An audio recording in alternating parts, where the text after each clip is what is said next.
Hello everybody. आज मैं आपके सामने प्रस्तुत करूंगी ऐसे test assessment examination formative and summative evaluation. इससे पहले जो वीडियो थी वो मैंने मापन और मूल्यांकन के संदर्भ में दी थी। अब इसका यूनिट फर्स्ट का जो सेकेंड ईयर में दिया हुआ है असेसमेंट ऑफ लर्निंग का, इसी के फर्स्ट यूनिट का सब पार्ट में दिया है टेस्ट असेसमेंट और एग्जामिनेशन और फॉर्मेटिव एंड समेटिव, इसको हाईलाइट करेंगे। देखो, असेसमेंट से क्या मतलब होता है। असेसमेंट को हिंदी में आकलन कहते हैं। जब एक टीचर क्लास में पढ़ाता रहता है, मेरी सारी बात जो है ध्यान से सुनते रहना।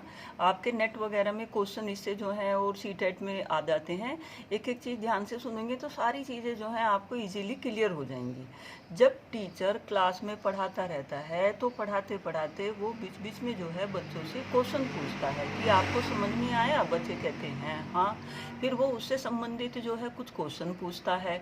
बच्चे जो हैं सही आंसर देते हैं तो नेक्स्ट स्टेप पे पहुंच जाता है। अगर बच्चे सही से आंसर नहीं देते हैं तो वही जो है उस कंटेंट को दोबारा से जो है बच्चों की सहायता से या स्वयं टीचर जो है उसको प्रस्तुत कर देता है। तो यहाँ टीचर ने क्या किया कि जब टीचर जो है पढ़ा रहा था अपने जो है टीचिंग लर्निंग की प्रक्रिया के दौरान, जब जो है बीच बीच में मूल्यांकन किया जाए, बीच बीच में जो है क्वेश्चन पूछे जाएं, तो वो असेसमेंट मूल्यांकन कहलाता है। तो असेसमेंट जो हुआ, assessment is a process of collecting, receiving end using data for the purpose of improvement in learning process. कि जो लर्निंग की जो प्रक्रिया चल रही है उसमें जो है यह डाटा कलेक्ट करना, यह जो है रिसीव करना कि बच्चे जो हैं चीज़ को सीख गए हैं कि नहीं सीखे हैं। बच्चों के सीखने को जानना किस दौरान, जब टीचिंग लर्निंग की प्रक्रिया चल रही थी। तो जो असेसमेंट हुआ, ये जब एक टीचिंग लर्निंग की प्रक्रिया चलती रहती है उस दौरान बीच बीच में बच्चों से जो क्वेश्चन पूछे जाते हैं, ये एक तरह की डायग्नोस्टिक क्या होती है, डायग्नोसिस होती है किनकी, बच्चों की, कि बच्चों को जो है चीज़ समझ में आ गई कि नहीं आई। अगर नहीं आई तो साथ साथ जो है उनको रिमेडियल टीचिंग दे दी जाती है। तो जो असेसमेंट होता है, टेस्ट असेसमेंट जो होते हैं वो कंटेंट के जब जो है पढ़ाते रहते हैं उस दौरान होते हैं। अब आपके इसमें जो है सिलेबस में दो शब्द और हैं, असेसमेंट ऑफ लर्निंग और असेसमेंट फॉर लर्निंग। एक के साथ फॉर लगा हुआ है, असेसमेंट फॉर लर्निंग, एक के साथ लगा हुआ है असेसमेंट ऑफ लर्निंग। एफ, जब हम ABCD अल्फ़ाबेट देखें तो हम जो है एफ जो है पहले आता है और ऑफ जो है बाद में आता है। मैं आपको याद करने का तरीका बता रही हूँ। तो असेसमेंट फॉर लर्निंग जहाँ होगा वहाँ ये होगा कि जब टीचर पढ़ाता रहता है और वो बच्चों के जो है फॉर्मेटिव मूल्यांकन जो करता है, यानी कि चीज़ समझ में आ गई कि नहीं आई, जब वो पूछता रहता है। जहाँ असेसमेंट क्या हो, लर्निंग की प्रक्रिया जिस दौरान चल रही हो उस दौरान बच्चों से जो है क्वेश्चन पूछे जा रहे हों फेस टू फेस। टीचर और स्टूडेंट के बीच जब वार्ता चलती रहती है, टीचर पढ़ाता रहता है और वो बीच बीच में जो क्वेश्चन पूछता है और बच्चे जो हैं उसको आंसर करते हैं, वो कहलाता है असेसमेंट फॉर लर्निंग। कि बच्चों को जो कुछ पढ़ाया जा रहा था वो समझ में आ गया या नहीं आया। तो असेसमेंट जो होता है ये स्मॉल स्केल पे होता है, यानी कि टीचर जो है पढ़ा देता है, पढ़ाते हुए के दौरान ही पूछ सकता है और जो है ये अपनी यूनिट पूरी करने के बाद भी पूछ सकता है। और ये जब आप इसको जो है, जब लेसन प्लान आपने जो है B.Ed फर्स्ट ईयर में बनाई होगी तो हर उसमें जो है आपने पहले अध्यापक कथन के बाद जो है आपने विकासात्मक प्रश्न पूछे थे। जो विकासात्मक प्रश्न पूछे जाते हैं वो विकासात्मक प्रश्न जो टीचर बीच बीच में जो अपना कंटेंट प्रेजेंट करने के बाद पूछता है वो असेसमेंट के लिए ही पूछता है, वो असेसमेंट फॉर लर्निंग ही है। यानी कि जो टीचर फेस टू फेस जब टीचिंग लर्निंग की प्रक्रिया हो रही थी और उसने फेस टू फेस जो है वो चीज़ें पूछी कि भाई समझ में आ गया कि नहीं आ गया, तो जब लर्निंग के दौरान जो है पूछा जाता है उसको क्या है, असेसमेंट फॉर लर्निंग कहते हैं। और असेसमेंट क्या है, असेसमेंट जो है एक नैरो कंसेप्ट है और एग्जामिनेशन जो है एक बड़ा कंसेप्ट है। असेसमेंट जब टीचिंग लर्निंग की प्रक्रिया चलती रहती है, टीचर क्या है उसके बीच बीच में जो है क्वेश्चन पूछ के बच्चों की क्या है डायग्नोसिस करता रहता है। तो असेसमेंट आपको समझ में आ गया होगा कि असेसमेंट से क्या मतलब होता है। बच्चों को असेस करना, बच्चों का आकलन करना, बच्चों का जो है मूल्यांकन करना, बच्चों की जो है डायग्नोसिस करना, किसके दौरान, जब जो है कोई कंटेंट प्रस्तुत किया जा रहा हो। तो असेसमेंट फॉर लर्निंग होता है। अब असेसमेंट ऑफ लर्निंग क्या होगा, जब लर्निंग जो है बच्चों की face to face teaching learning की प्रक्रिया खत्म हो जाएगी, जब जो है टीचर बाद में जो उनका एग्ज़ाम लेगा वो असेसमेंट ऑफ लर्निंग होगा। यानी कि लर्निंग ख़त्म, यानी कि टीचर के द्वारा पढ़ाया जाना बंद करने के बाद जो एग्ज़ाम लिए जाते हैं वो असेसमेंट ऑफ लर्निंग होते हैं। तो अब यहाँ असेसमेंट आप समझ गए हैं कि बीच बीच में जो है इसमें कंटेंट्स होता है, टाइम भी जो है इसमें कम दिया जाता है, बच्चों को अलग से कोई प्रिपरेशन की ज़रूरत नहीं होती है, कंटेंट भी ब्रीफ होगा, और ये जो है क्या होते हैं, इनफॉर्मल भी होंगे, क्योंकि टीचर इनकी कोई पहले से बहुत विशेष तैयारी ना करके जो पढ़ाया उसमें से छोटे छोटे जो है सिंपल क्वेश्चन पूछ लिए जाते हैं। बच्चों की पहले से इसकी कोई प्री प्लानिंग या तैयारी नहीं करवाई जाती। अब इसके बाद एग्जामिनेशन आता है कि एग्जामिनेशन क्या होता है। एग्जामिनेशन को जो है मूल्यांकन कहते हैं। यह एक जो है क्या है, जो एग्जामिनेशन है ये एक बड़ी प्रक्रिया है, परीक्षा, जैसे नाम से भी लग रहा है परीक्षा, कि भाई हमारी क्या है परीक्षा। आप न्यूज़पेपर में आजकल जो है पढ़ रहे हो कि भाई परीक्षा कब चलेंगी, वहाँ आप असेसमेंट नहीं बोल रहे हो। तो असेसमेंट कहाँ बोलते हैं, जब टीचर पढ़ाता रहता है। और जो एग्जामिनेशन कब कहते हैं, जब हमारा 3 महीने के बाद, 6 महीने के बाद और 1 साल के बाद जो हमारे एग्ज़ाम होते हैं, जो हमारे टर्म पेपर वगैरह होते हैं, जो हमारे सेशन के एंड में होते हैं, वो हमारे क्या है एग्ज़ाम होते हैं। और जो हमारे टीचिंग के जो है 3 ऑब्जेक्टिव होते हैं, कॉग्निटिव, अफेक्टिव एंड साइकोमोटर, ये उनके क्या हैं मूल्यांकन के लिए एग्जामिनेशन जो है लिए जाते हैं, कि बच्चों को कितना ज्ञान प्राप्त हुआ, कितना जो है उनको चीज़ें जो हैं याद हुई। मेमोरी बेस्ड होते हैं, फीलिंग बेस्ड होते हैं, और जो प्रैक्टिकल होगा वो उनका डूइंग बेस्ड होता है। तो जो एग्जामिनेशन होता है उनका निश्चित समय होता है, निर्धारित समय होते हैं, निर्धारित अंक होते हैं, निर्धारित उनका क्या है कंटेंट होता है। और इनके लिए विशेष रूप से बच्चे जो हैं पूरे साल इन्हीं के लिए जो है तैयारी करते हैं। और जो असेसमेंट लिया जाता है, जो असेसमेंट बीच बीच में होता रहता है बच्चों का, वो भी क्या है एग्जामिनेशन प्रक्रिया को बेहतर बनाने के लिए, कि बच्चे एग्ज़ाम में जो है अच्छे नंबर लेके आए, इसलिए जो है असेसमेंट किया जाता है। तो जो असेसमेंट है वो एग्जामिनेशन का पार्ट है। ये हमारा बड़ा गोला जो है ये एग्जामिनेशन है, इसके अंदर छोटा अगर बनाए तो वो हमारा हुआ क्या असेसमेंट।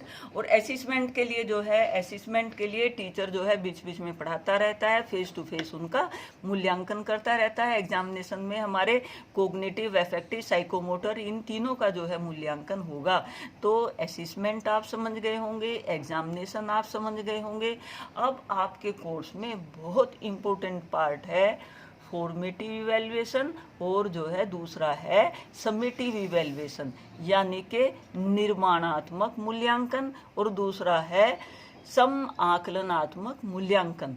फॉर्मेटिव असेसमेंट, फॉर्मेटिव जो है इवैल्यूएशन, और समेटिव इवैल्यूएशन आपके एग्जाम में हर जगह कोई भी पेपर होगा उसमें ये फॉर्मेटिव मिलेगा।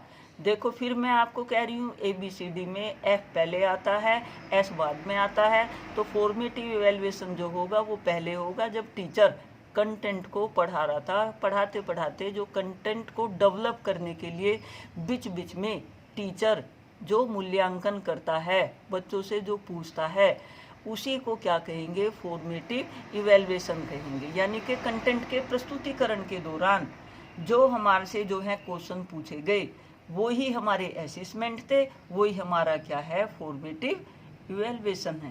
अब फॉर्मेटिव ये निर्माणात्मक क्यों कहलाते हैं, निर्माणात्मक इसलिए कहलाते हैं कि क्योंकि यहाँ टीचर ने अपने कंटेंट का डेवलपमेंट करना है, टीचर ने कंटेंट को पढ़ाना है ये देखने के लिए कि उस बच्चे के समझ में आया कि नहीं आया। तो टीचर क्या है साथ साथ उनकी डायग्नोसिस करता रहता है। तो फॉर्मेटिव जो टेस्ट होते हैं, फॉर्मेटिव जो इवैल्यूएशन होता है, फॉर्म टू विकसित टू डेवलप, क्या जो कुछ कंटेंट जो है टीचर पढ़ा रहा था वो पढ़ाती दफ़ा बच्चों को समझ में आया कि नहीं आया, स्टेप बाय स्टेप क्या है वो उनसे साथ के साथ जो बीच बीच में जो है क्वेश्चन पढ़ाने के दौरान पूछे जाते हैं फॉर डेवलपमेंट ऑफ लर्निंग, वही क्या कहलाएंगे, हमारे फॉर्मेटिव इवेल्युएशन कहलाएगा। और समेटिव क्या होता है, जो हमारा एग्जाम का रूप है वही क्या है, समेटिव कार्य है। जो असेसमेंट का है वो फॉर्मेटिव का है, यानी कि असेसमेंट हमारा फॉर्मेटिव हो गया और जो हमारा समेटिव है वो हमारे एग्जामिनेशन। दोनों को हल्का सा जो है इस तरह से भी डिफ्रेंशिएट कर सकते हो। जो हमारे समेटिव होते हैं एंड में होते हैं, इसमें एक निश्चित जो है टाइम दिया जाता है, एक निश्चित सिलेबस दिया जाता है और एक निश्चित टाइम जो है प्रिपरेशन का होगा। और ये तीनों ऑब्जेक्टिव के हमारे मूल्यांकन के लिए होते हैं कोग्निटिव, अफेक्टिव, साइकोमोटर।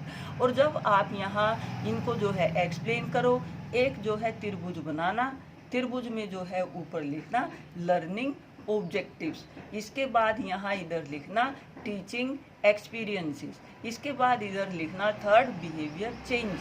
तो जो हमारे फॉर्मेटिव होते हैं वो ऊपर हमने लर्निंग ऑब्जेक्टिव लिखा, तो लर्निंग एक्सपीरियंसेस जो है बच्चों के जानने के लिए जो हम टेस्ट ले रहे होंगे वो हमारे फॉर्मेटिव हुए, और जो बिहेवियर चेंज के लिए हम ले रहे होंगे वो हमारे समेटिव हुए।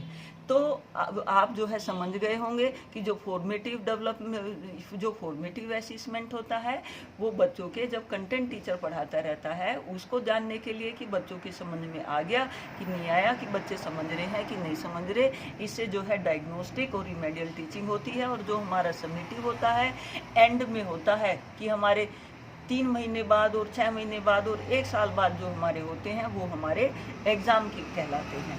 तो ये दोनों फॉर्मेटिव एंड समेटिव दोनों जो हैं बहुत इम्पोर्टेंट हैं। अब इसमें जो है अभी हम पहले बोल रहे थे असेसमेंट फॉर लर्निंग, एक शब्द हम कह रहे थे असेसमेंट ऑफ लर्निंग। तो जो फॉर्मेटिव असेसमेंट होता है, जो फॉर्मेटिव जो असेसमेंट होता है वो हमारा असेसमेंट फॉर लर्निंग होगा, और जो हमारा असेसमेंट ऑफ लर्निंग होता है वो हमारा क्या होगा, वो हमारा क्या है, समेटिव होगा। यानी कि जो हम मतलब यहाँ ये चारों शब्द जो हैं, 4 क्या 6 शब्द हो गए। हमारा क्या है, असेसमेंट हो गया, एग्जामिनेशन हो गया, फॉर्मेटिव असेसमेंट हो गया, और हमारा क्या है समेटिव असेसमेंट हो गया। और क्या होगा, असेसमेंट फॉर लर्निंग और असेसमेंट ऑफ लर्निंग।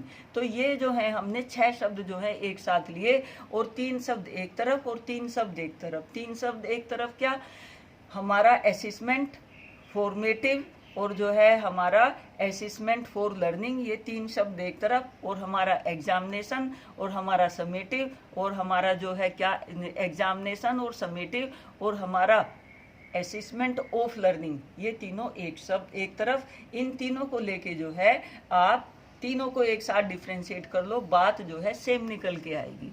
तो ये आप जो है आज समझ गए होंगे कि असेसमेंट से क्या मतलब होता है। असेसमेंट जो है टीचर बीच बीच में जब पढ़ाता रहता है, असेस करता रहता है, जो टर्म पेपर जो हमारे होते हैं, जो 1 यूनिट पढ़ाने के बाद या बीच बीच में वो असेसमेंट, जो एंड में जाके वो एग्ज़ाम, और जो हमारे फॉर्मेटिव हुए जब टीचर जो है पढ़ाता रहता है, बीच बीच में जो विकासात्मक पूछता है वो हमारे क्या है फॉर्मेटिव, और जो एंड में जो हमारा ये समराइज करें कि पूरे साल बच्चे ने जो है क्या सीखा, जब उसको नेक्स्ट क्लास में प्रमोट करना हो, उसको जो है ग्रेड देना हो, तो हम क्या करते हैं, उनके समेटिव लेते हैं, तो हम उसका एग्ज़ाम लेते हैं।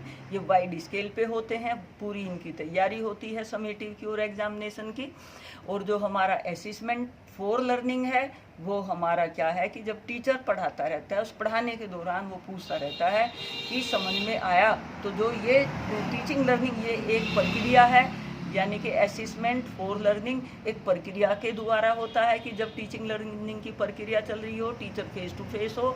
और जो हमारा असेसमेंट ऑफ लर्निंग है, टीचर नहीं होता, जब बच्चे एग्ज़ाम दे रहे होते हैं, ये उस दौरान के लिए है कि उन्होंने बच्चों ने जो है कितना सीखा, कितना जो है वो जाने। तो ये तीनों शब्द जो हैं आपको 3 क्या 6 शब्द जो हैं आपको समझ में आ गए होंगे, और आपको हर जगह जो है ये शब्द रखे मिलेंगे, आपके बीएड सेकंड ईयर में भी, फर्स्ट ईयर में जो आपके मेथड के पेपर हैं उनमें भी। ठीक है, थैंक यू।